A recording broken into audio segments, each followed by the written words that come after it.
Praise the Lord. Friends, நம்ம நேற்று கெஸ்ஸூவில் பார்த்த அந்த புனிதர் யாருன்னா புனித சுவாமிநாதர். அதாவது புனித டொமினிக்குன்னு சொல்லக்கூடிய ஒரு புனிதர். இவர் ஸ்பெயின் நாட்டில் பிறக்கிறாரு. இவர் பிறக்கிறதுக்கு முன்னாடியிலேருந்தே பல அஹ், அதிசயமான நிகழ்வுகள் அவங்க குடும்பத்தில் நடக்குது. அதில் ஒன்று, அவங்க அம்மாவுக்கு கனவுல ஒரு இன்சிடென்ட்ஸ் தோணுது. என்னென்னா, அவங்க அம்மாவோட அந்த ப்ரெக்னன்சியிலேருந்து வயிற்றுலேருந்து ஒரு நாய் வாயில் ஒரு தீபத்தோட எகிறி குதித்து ஓடுற மாதிரி அவங்க கனவு காண்றாங்க. அதோட மீனிங் என்னன்னு அவங்களுக்கு தெரியல. அவங்க அதை நிறைய யோசிச்சுட்டே இருக்கிற போது இவர் பிறக்கிறாரு. இப்போ இவர் போய் அவங்களுக்கு தெரிஞ்ச குருக்கள் கன்னியர்களிடம்லாம் கேட்குறாங்க. கேட்கும்போது ஆண்டவருக்கு ஊழியம் செய்கிறதுக்காக ஒரு மகன் மகளோ யார் பிறக்க போகிறாங்களோ அவங்க இருப்பாங்க அப்படின்றத அவங்க சொல்கிறாங்க. அதுக்கப்புறம் அவங்க குழந்தை பிறக்குது. பிறந்ததும் ஞானஸ்தானம் கொடுக்குறாங்க. ஞானஸ்தானம் கொடுத்ததும் அந்த ஞானஸ்தானம் கொடுத்துட்டு இருக்கும் போதே அவர் தலைக்கு நேராக ஒரு நட்சத்திரம் தோன்றுறது. இதை பார்த்து அவங்க ரொம்ப சந்தோஷப்பட்டு தான் இவருக்கு பேர் டொமினிக் அப்படின்னு வைக்கிற. டொமினிக் மீன்ஸ் லத்தீனில் கடவுளின் நாய், அதான் அதுக்கு அர்த்தம். Dog of the lord. பிற்காலத்தில் இவர் டொமினிக்கன் ஆர்டர்னு ஒரு சபையை தொடங்குறாரு. அந்த சபைக்கோட பேருக்கும் டொமினிக்கன்ஸ்ன்னு வைக்கிறாரு. ஏன்னா அதோட மீனிங்கும் டாக்ஸ் ஆஃப் த லார்டுன்னு தான் அதுக்கு அர்த்தம். ஸோ இவங்க பேரண்ட்ஸ் ரொம்ப எளிமையான குடும்பத்தில் இருக்கிறாங்க. அந்த மாதிரி இருக்கும்போது இவரும் ரொம்ப எளிமையாகவும் பக்தியாகவும் வளர்ந்துனே இருக்கிறாரு. இவரோட 16வது வயசில் இவர் அகஸ்தீனார் சபைக்கு படிக்கிறதுக்காக போகிறாரு, குருத்துவம் படிக்கிறதுக்கு.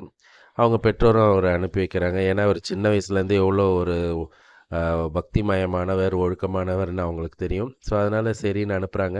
அங்கே போய் அவர் படிக்கிறார். படிக்கும்போது அந்த இடத்துல ஸ்பெயின் நாட்டில் அப்போ மிகப்பெரிய பஞ்சம் நடக்குது. அந்த பஞ்சத்தில் இவங்க என்ன பண்ணுறாருன்னா, இவருக்குள்ள எல்லா ட்ரெஸ்ஸு, பொட்டி, இவரோட உடைமைகள் என்னென்னவோ எல்லாத்தையும் விற்கிறாரு. விற்று ஏழைகளுக்கு கொடுக்குறாரு. அதே மாதிரி கூட இருக்கிறவங்களையும் செய்ய சொல்கிறாரு. எந்த அளவுக்கு எக்ஸ்ட்ரீமாக போகிறாருன்னா, இவர் வச்சுருக்கிற புஸ்தகங்கள் முதல் கொண்டு விற்கிறாரு. அந்த மாதிரி இருக்குது. அந்த மாதிரி இருக்கும்போது அவரோட பெற்றோர்கள் அவரை அவருக்கு அதை என்கரேஜ் பண்ணுறாங்க, அவர் பண்ணின்னு இருக்கிறதெல்லாம். அந்த மாதிரி பண்ணின்னு இருக்கும்போது அவரோட 20வது வயதில் அவர் குருவானவராக சேர்ந்து குருவானவராக ஆகிறாரு. குருவானவராக ஆகி குருவானவராக அவர் பணி மேற்கொள்கிறாரு. பணி மேற்கொள்ளும் போது அந்த குருவானவருக்கு அவருக்கு இருந்த மிகப்பெரிய சேலஞ்ச், அவர் எதுக்கு அனுப்பப்படுறாருன்னா, அவர் தப்பறைகளை பரப்பும் மக்களுக்காக எதிராக வேலை செய்யறதுக்காக போகிறாரு.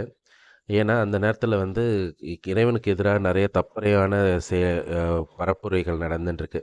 அதை கண்டிக்க போகிறாரு. கண்டிக்க போகும்போது அந்த தப்பறைகளை அவர் எதிர்க்கிறாரு. அந்த மாதிரி அதுக்காக ஜெபம் பண்ணி அதுக்காக நிறைய வேண்டி வேலை செஞ்சிட்ருக்கும் போது தான் மாதா அவருக்கு காட்சி கொடுக்குறாங்க. காட்சி கொடுத்து அந்த மாதா இவருக்கு ஜெபமாலை கொடுத்து, ஜெபமாலை மாதான்ற ஒன்று அப்போ தான் உருவாகிறாங்க. அந்த இடத்துல ஜெபமாலை கொடுத்து ஜெபமாலையை ஜெபிக்க சொல்கிறாங்க. அதே மாதிரி ஜெபமாலையை நிறைய பேருக்கு ஜெபிக்கவும் சொல்கிறாங்க. அதே மாதிரி இவர் போய் எல்லாருக்கிட்டேயும் ஜெபிக்கிறதுக்கு அதை பரப்புகிறாரு. அந்த ஜெபமாலை பக்தியை பரப்பின்னு இருக்கும் போது தான் இவர் கூட சேர்ந்த ஒரு 6 பேரோடு சேர்ந்து இவர் தன்னுடைய டொமினிக்கன் சபையை தொடங்குறாரு. டொமினிக்கன் சபையை தொடங்கினதும் அதில் அந்த டொமினிக்கன்ஸுன்றதோட மீனிங்கே டாக் ஆஃப் த லார்டு தான். அவரோட அந்த சபையோட ஒரு சிம்பிளே இந்த டாகு தான் வச்சுருக்கிறாரு. ஸோ அப்படி இருக்கும்போது அவரோட படத்துலலாம் பார்த்திங்கனாலும் ஒரு டாக் வாயில் நெருப்பு வச்சிட்ருக்கிற மாதிரி இருக்கும். ஸோ அப்படி இது பண்ணி மாதாவோட பக்தியை பரப்புகிறாரு. ரொம்ப கடினமான முயற்சிகளை ஏற்படுறாரு. கடினமான தியாகங்களை செய்கிறாரு. கடினமான ஒருத்தல் முயற்சிகளில் இருக்கிறாரு. இவர் தரையில் தான் படுப்பார். ஸ்பெயின் பயங்கர குளிரான நாடு. அதுலேயுமே தரையில் படுப்பார். சாக்கு போட்டு தான் படுப்பார். சாக்கு உடைகள், ரோமங்களால் செய்யப்பட்ட உடைகளை தான் விடுவார். சாப்பாடு ரொம்ப கம்மியாக தான் சாப்பிடுவார். நிறைய நேரம் ஸ்கிப் பண்ணுவார். ஃபாஸ்டிங் இருப்பார். இந்த மாதிரிலாம் ரொம்ப எளிமையான வாழ்க்கையை வாழ்ந்த ஒரு புனிதர். இவர் தனது 51வது வயதில் இறக்குறாரு. 51வது வயதில் இறந்து அவர் பிற்காலத்தில் புனிதர் பட்டம் அவருக்கு கொடுக்கப்படுது. அவர் போப் கிரகோரி 9th தான் புனிதர் பட்டம் கொடுக்குறாரு. அதுக்கு அடுத்தது இவர் பல முக்கியமான விஷயங்களுக்கு பாதுகாவலராக இருக்காருன்னா, அஸ்ட்ரானமர்ஸ் இருக்காங்க இல்லையா, விண்வெளி ஆராய்ச்சியாளர்களோட பாதுகாவலர். ஏன்னா இவரோட ஞானஸ்தானத்தின் நேரத்தில் ஏற்பட்ட அந்த நட்சத்திரம் வந்து அதுக்கு காரணம். அதே மாதிரி நேச்சுரல் சயின்சஸ், அப்புறம் ஆர்ச்டைஸ் ஆஃப் ஃபுசு, அதுக்கப்புறம் அஸ்ட்ரானமி, டொமினிக்கன்ஸ் ரிப்பப்ளிக்ன்ற நாடுக்கு, அப்புறம் சாண்டோ டொமினிக்கோ, அப்புறம் வந்து இந்த மாதிரி நிறைய ஊர்களுக்கு, மால்டான்ற ஒரு நாட்டுக்கு, அது மாதிரி நிறைய இடங்களுக்கு வந்து அவர் பாதுகாவலராக இருக்கிறாரு. இதில் இன்னொரு பியூட்டிஃபுல்லான விஷயம் என்னென்னா, இவரோட அம்மா ஜோன் அசான்னு சொல்லக்கூடியவங்களும், இவருடைய பெரிய சகோதரன் மேனஸ்ன்னு சொல்லக்கூடியவரும் வந்து 2 பேருமே வந்து அருளாளர்களாக வந்து உயர்த்தப்பட்டிருக்கிறாங்க. அதில் வந்து ஜோனஃபஸ் வந்து இப்போ லியோ 12ஆம் லியோ வந்து ஆக்கியிருக்காரு. கிரகோரி 14ன்றவர் வந்து அவங்க பிரதரையும். ஸோ இவர் குடும்பத்தில் 2 ஆசீர்வதிக்கப்பட்டவர்கள் இருக்காங்க. வருங்காலத்தில் அவங்களும் புனிதராக மாறுவாங்க. ஸோ அப்பேற்பட்ட ஒரு மகா புனிதர். இந்த புனிதரை போல் இவர் பரப்பின அந்த ஜெபமாலையால் எவ்வளோ பேர் மீட்கப்பட்டிருக்காங்கன்னு நம்ம எல்லாருக்குமே தெரியும்.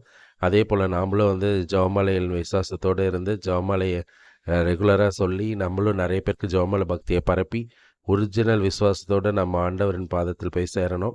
அன்னை மரியாளின் பக்தியிலையும் ஆண்டவரின் பக்தியிலையும் இவர் வாழ்ந்த மாதிரி உறுதியாக வாழணும், எளிமையாக வாழணும்னு நம்ம முயற்சி பண்ணுவோம். இதை நிறைய பேருக்கு ஷேர் பண்ணுங்கள், கமெண்ட் பண்ணுங்கள், சப்ஸ்கிரைப் பண்ணுங்கள். உங்களால் முடிஞ்ச வரைக்கும் வந்து இதை நிறைய பேருக்கு சொல்லுங்கள். ஏன்னா இதோட இன்டென்ஷன் என்னென்னா, நிறைய பேர் வந்து இந்த இறைவன் பாதத்தில் வந்து முழுமையாக வந்து சேரணுன்றது தான். Praise the Lord.